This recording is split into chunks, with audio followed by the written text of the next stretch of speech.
Hey guys, it's Joe with DIY Cold Plunge coming at you from my messy garage, and I'm excited to share the latest version of the DIY Cold Plunge in both the 100 gallon and 150 gallon sizes. This plan just launched on Friday and will have special pricing through the end of the day today if you're catching this video as it releases. So the first thing that you'll notice when comparing this build to the previous stock tank build that's on my website is that it's much more compact. My goal was to reduce the overall footprint, make it way less, easier to move around, and just be less bulky overall.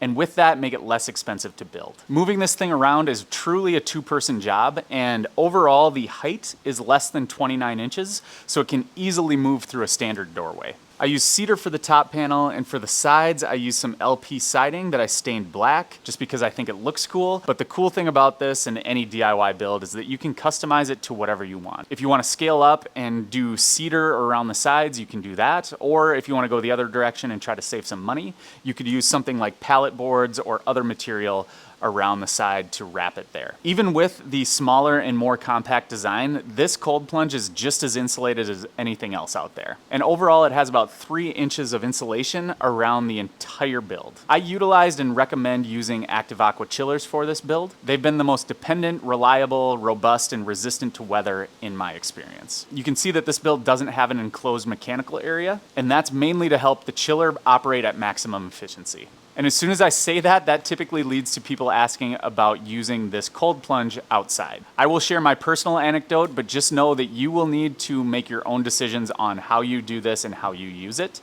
But I kept my chiller outside year-round in Minnesota all winter on my bathtub conversion build. The plumbing setup for this build is very similar to that plan. And again, I left that thing outside in the freezing weather, the snow, rain, sunshine, completely exposed, and everything was just fine in my personal experience. So I personally feel confident leaving this and running this outside. That being said, later this summer I will be releasing a chiller enclosure DIY, and that'll be a YouTube tutorial and a free download on my website. So stay tuned for that if you're interested. As far as chiller size is concerned, I'm assuming that a 1/4 horsepower chiller will be fine for both the 100 and the 150 gallon. Right now I have a 1/4 horsepower chiller hooked up to the 100 gallon and a 1/2 horsepower hooked up to the 150, and everything's operating as expected. As soon as I launch this video, I will be swapping the chillers just to test the 1/4 horsepower on the 150 gallon tank,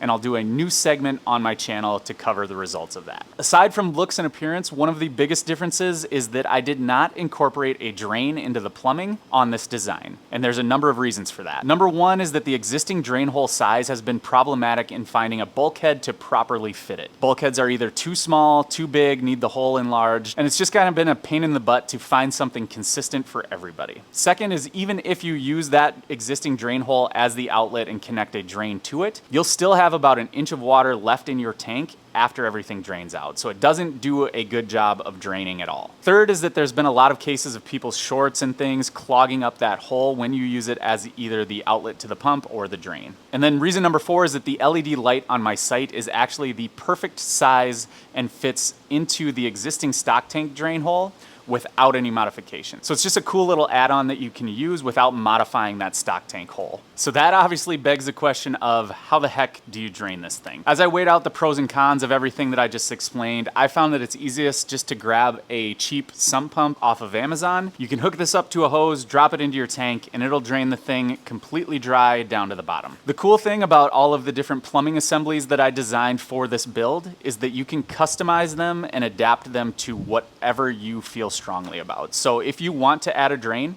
you can certainly do that. If you want to deviate from where I put my inlets and outlets, you can do that too.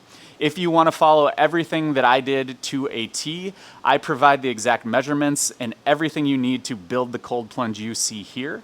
But just know that this plan has been the result of all of the knowledge that I've gained over the past 2 years running DIY Cold Plunge, helping thousands of people through the process. And with that, I've come up with a plan that is adaptable and customizable if you want it to be. A quick rundown of the rest of the features of the cold plunge is that obviously the chiller can cool down to 39. It can go lower if you hack your chiller. I have a video on that, but just know you're doing that at your own risk. It includes ozone sanitation, inline filtration, the LED light, the custom insulated spa cover. If you include all of that stuff in your build, you should expect this to come in anywhere between $2,000 and $2,500. And that will obviously fluctuate and be dependent on the cost of materials wherever you live. Another cool thing about this build and just building a DIY cold plunge in general is that you can scale back the cost of the build if you want. Instead of doing the insulated cover, you can DIY your own. You can skip the LED light. And like I mentioned before, you can repurpose materials for the siding if you want to save additional money there too. So overall, what I want to get across to you guys is that this is the most customizable cold plunge yet. The look of your build, the materials you use, the components you use, how you arrange them, all of that can be customized to your preferences and to your budget. Again, it is space saving, it is light. That kind of leads me to believe that there's gonna be a lot of people building the 150 gallon version. And honestly, I'm obviously biased, but I think it's one of the best looking cold plunges out there, hands down. So if you've watched the video this long and you missed the discounted launch pricing, you can use this discount code to save on this plan. So thank you for watching, guys. Let me know what questions you have about these builds in the comments below. I'm happy to answer them there and make additional video segments on them in the future. Thanks for watching, guys, and we'll see you next time.